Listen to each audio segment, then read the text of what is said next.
नमस्कार। Cannes film festival फिर से शुरू हो गया है 13 मई से 24 मई तक। और इस बार भारत के लिए काफ़ी दिलचस्प खबरें हैं। हमारे पास जो जानकारी आई है उसी पर आज बात करेंगे कि कौन सी भारतीय फिल्में इस बार कान में दिखेंगी। तो चलिए सीधा देखते हैं। जानकारी के हिसाब से इस साल कान में 3 भारतीय फिल्में हैं। सबसे पहले एक क्लासिक, सत्यजीत रे की अरण्येर दिनरात्रि। ये फिल्म जिसमें शर्मिला टैगोर हैं, सौमित्र चटर्जी हैं, मतलब बड़े कलाकार। इसे स्पेशल स्क्रीनिंग के लिए चुना गया है। और ख़ास बात यह है कि फिल्म हेरिटेज फाउंडेशन ने इसका 4K रिस्टोर्ड वर्जन तैयार किया है। हाँ, 4K रेस्टोरेशन। और शर्मिला टैगोर और सिमी गरेवाल खुद भी वहां मौजूद रहेंगी। किसी क्लासिक को ऐसे दोबारा लाना, इसका क्या महत्व है? देखिए, ये बहुत अहम है। सत्यजीत रे और कान का तो एक पुराना नाता रहा है।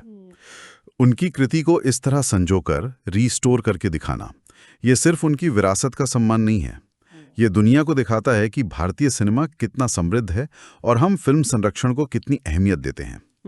और 4K में होने का मतलब है कि आज की पीढ़ी भी उसे उसी भव्यता से देख पाएगी। वाकई। अच्छा, अब दूसरी फिल्म पर आते हैं। ये बिल्कुल अलग है, a doll made up of clay.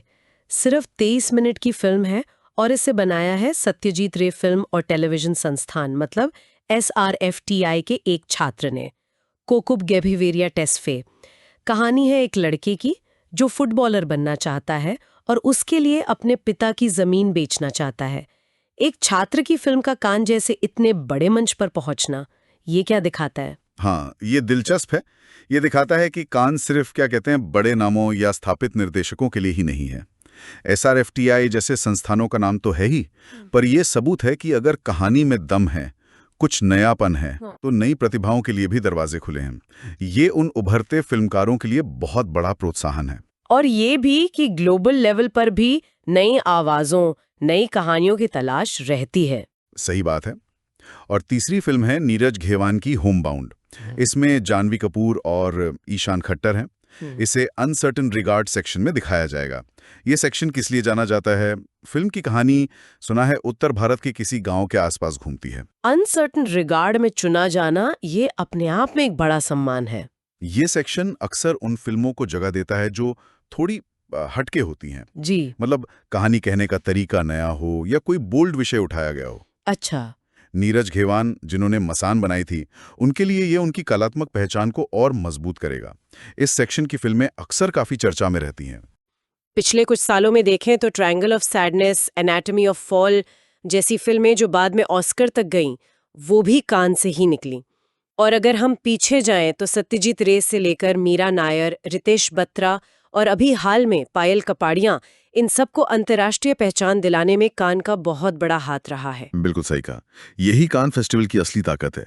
ये सिर्फ वो रेड कार्पेट और ग्लैमर वाली बात नहीं है। फिल्मों का कलात्मक मूल्यांकन होता है, अंतर्राष्ट्रीय बाजार मिलता है और फिल्मकारों के करियर को एक लॉन्च पैड मिलता है। तो भारत के लिए ये अपनी विविधता भरी कहानियों को दुनिया तक पहुंचाने का एक बहुत ही अहम जरिया है। तो संक्षेप में कहें तो इस साल कान 2025 में भारत की तरफ से एक क्लासिक फिल्म की वापसी है, एक छात्र की नई आवाज है और एक जाने माने निर्देशक की कलात्मक पेशकश। काफी विविधता है। हाँ, बिल्कुल। और ये देखना वाकई दिलचस्प होगा कि ये अलग अलग तरह की भारतीय कहानियां ग्लोबल ऑडियंस के साथ कैसे जुड़ती हैं।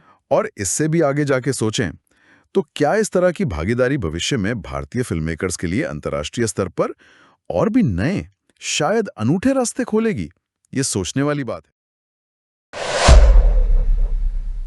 वीडियो अच्छा लगा हो तो लाइक जरूर करें, कमेंट में बताएं कि अगला वीडियो किस पर चाहते हैं और चैनल को सब्सक्राइब करना न भूलें। जय हिंद।